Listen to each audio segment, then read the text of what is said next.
जो लोग भी कैश दबा के बैठे हुए हैं, बाजार आज फिर से उनको मौका दे रहा है और ऐसे मौके बार बार मिलते रहेंगे जब तक स्ट्रेट ऑफ हॉर्मुज फ्री नहीं हो जाता।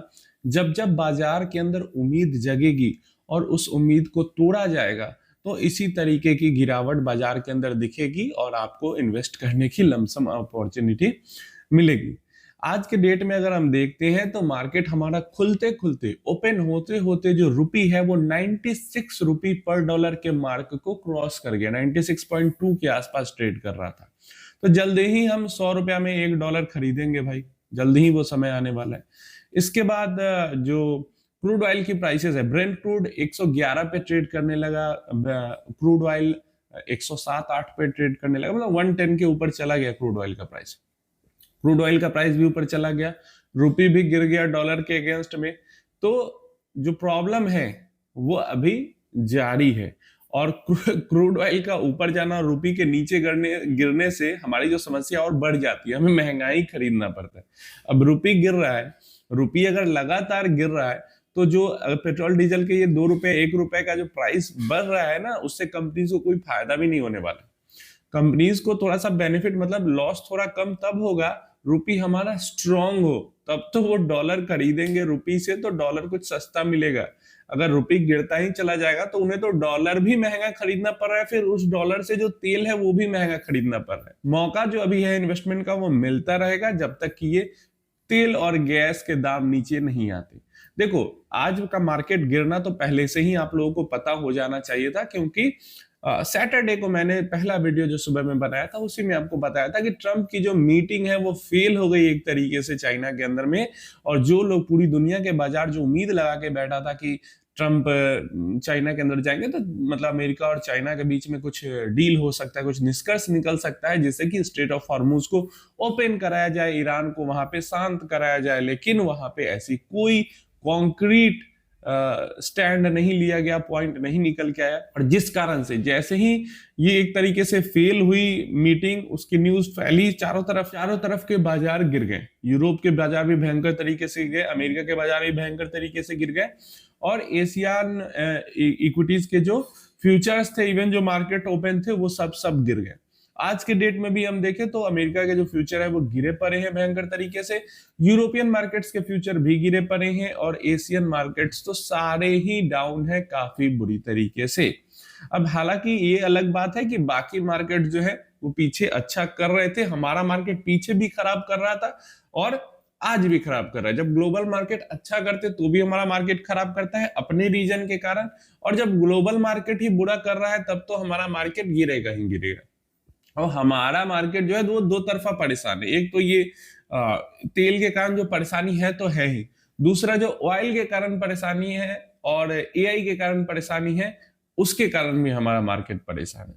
कभी न्यूज आती है तेल के रिलेटेड, गैस के रिलेटेड, तो उस कारण हमारा बाजार गिर जाता है। कभी न्यूज आती है एआई के रिलेटेड तो हमारा बाजार गिर जाता है। तो अभी के टाइम पे यही सिचुएशन चल रहा है कि हमारा मार्केट न्यूज पे बहुत ज्यादा रिएक्ट कर रहा है और यही चीज हमें देखने को मिल रही है।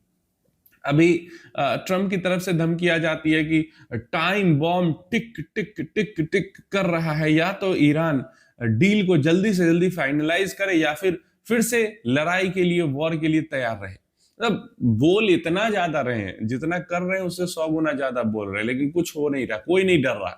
ना चीन डर रहा है इनसे, ना ईरान डर रहा है, कोई नहीं डर रहा अमेरिका से, बस बोल रहे हैं बोल रहे हैं बोल रहे हैं। ये परेशानी यहाँ पे खड़ी हो रही है। और एआई को रिलेटेड कभी एंथ्रोपिक को लेकर परेशानी आ जाती है, कभी चैट जीपीटी को लेकर परेशानी आती है, तो हमारा एआई इंडेक्स उससे गिरा हुआ रहता है। इन इन्वेस्टर्स की पिछले 2 दिनों में खरीदारी देखने को मिली, जैसे मतलब गुरुवार के दिन, थर्सडे के दिन 100-200 करोड़ की खरीदारी हुई। क्या ही बोले, वो तो मजाक ही था। लेकिन हाँ, फ्राइडे के दिन एफआईआईज की अच्छी खरीदारी हमें देखने को मिली। तो 2 दिन की खरीदारी से कुछ होता नहीं है, चलो 10 दिन बाद 1 दिन खरीदारी तो की, ये कह सकते हैं। लेकिन आज का जो माहौल दिख रहा है मार्केट का, लग रहा है आज फिर से एफआईआईज जम के सेलिंग कर रहे हैं। और डेफिनेटली एफआईआईज को ऐसा फील, जैसे फ्राइडे को या थर्सडे को इंडियन मार्केट्स में एफआईआईज की खरीदारी का एक रीजन जरूर था कि मैंने कहा ना, दुनिया के मार्केट्स को उम्मीद थी कि चाइना विजिट से ट्रंप के कुछ निष्कर्ष निकल जाएगा स्ट्रेट ऑफ हॉर्मुज को लेकर या ईरान वॉर को लेकर। जब भी मार्च अप्रैल मई चल रहा है, आप तीनों मंथ मिला लो, जब भी थोड़ा सा भी ऐसा आहट मिला है कि स्ट्रेट ऑफ हॉर्मुज फ्री हो जाएगा या ईरान वॉर रुक गया, सीज फायर हो गया, या किसी तरीके की भी ये वॉर से को खत्म होने को लेकर न्यूज आती है, उस डेट पे एफआईआई की बाइंग हो जाती है, उस डेट पे हो जाती है। सीज फायर की न्यूज आई थी, वहां पे भी बाइंग हुई थी एफआईआई की। स्ट्रेट ऑफ हॉर्मुज को फ्री करने की न्यूज आई थी, वहां पे भी एफआईआई की बाइंग हुई थी। ट्रम्प चाइना विजिट को लेकर उम्मीद थी, वहां पे भी एफआईआई की बाइंग आई थी।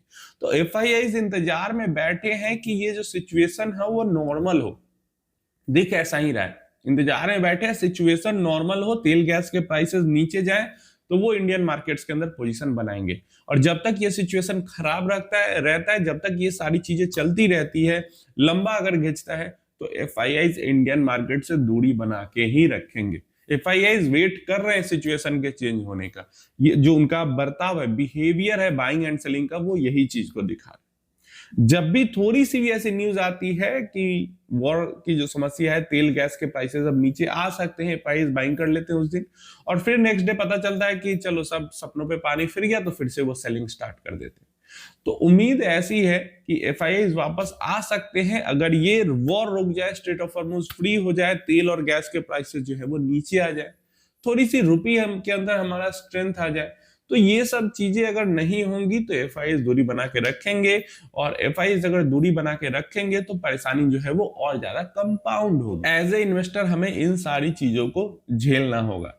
अब काफी लोग इस सिचुएशन के बीच में बहुत सारा अपना पोर्टफोलियो का हिस्सा बाहर निवेश कर रहे हैं, भारत के बाहर निवेश कर रहे हैं। देखिए डेफिनेटली अभी की जो सिचुएशन है उसके अकॉर्डिंग आपको फील हो रहा होगा कि काश मैंने 2 साल पहले ही पैसा सारा बाहर ही निवेश कर दिया होता, वो ज्यादा बेहतर होता। लेकिन आप शॉर्ट टर्म का चीज देख रहे हो, जो एक रिसेंसी बायसनेस होती है वो आपके अंदर आ रही है, इस कारण से आप अपना मेजॉरिटी ऑफ पोर्टफोलियो का हिस्सा बाहर इन्वेस्ट कर रहे हो। देखिए डेफिनेटली एसेट एलोकेशन जरूर कीजिए, और उसके अकॉर्डिंग जितना परसेंटेज आपका बाहर बनता है उतना बाहर निवेश जरूर कीजिए, लेकिन मेजॉरिटी में पोर्टफोलियो का हिस्सा बाहर आपको निवेश नहीं करना चाहिए। मेजॉरिटी में पोर्टफोलियो का हिस्सा जो है वो भारत के अंदर ही निवेश करना चाहिए, क्योंकि आपको लॉन्ग टर्म परफॉर्मेंस से मतलब है, आगे लंबे समय तक कहां बढ़िया पैसा बन सकता है, पीछे लंबे समय तक कहां बढ़िया पैसा बना है ना, अभी कहां क्या हो रहा है, उससे उससे आपको ज्यादा परेशान नहीं होना चाहिए। आगे कहां बन सकता है, पीछे कहां बना है, ये चीजें आपको देखनी चाहिए। लेकिन रिसेंसी बायसनेस में होता यही है कि अभी जहां जो हो रहा है उसी के अकॉर्डिंग इन्वेस्टर्स जो है अपना डिसीजन लेते हैं, और इस कारण इन्वेस्टर्स फिर आगे चल के जैसे अभी कर लेंगे इधर उधर पैसा इन्वेस्ट, और फिर 2 साल बाद जाके परेशान होंगे, 3 साल बाद परेशान होंगे जाके। या तो तेल और गैस की प्राइसेस कम हो जाए, नॉर्मल सी चीज है, यही दो ही यहाँ पे ऑप्शन ही है, तीसरा कोई ऑप्शन नहीं है। या तो तेल गैस की प्राइसेस कम हो, या तो भारत कुछ करे तेल गैस को लेके, इसके अलावा तीसरा कोई ऑप्शन है नहीं है।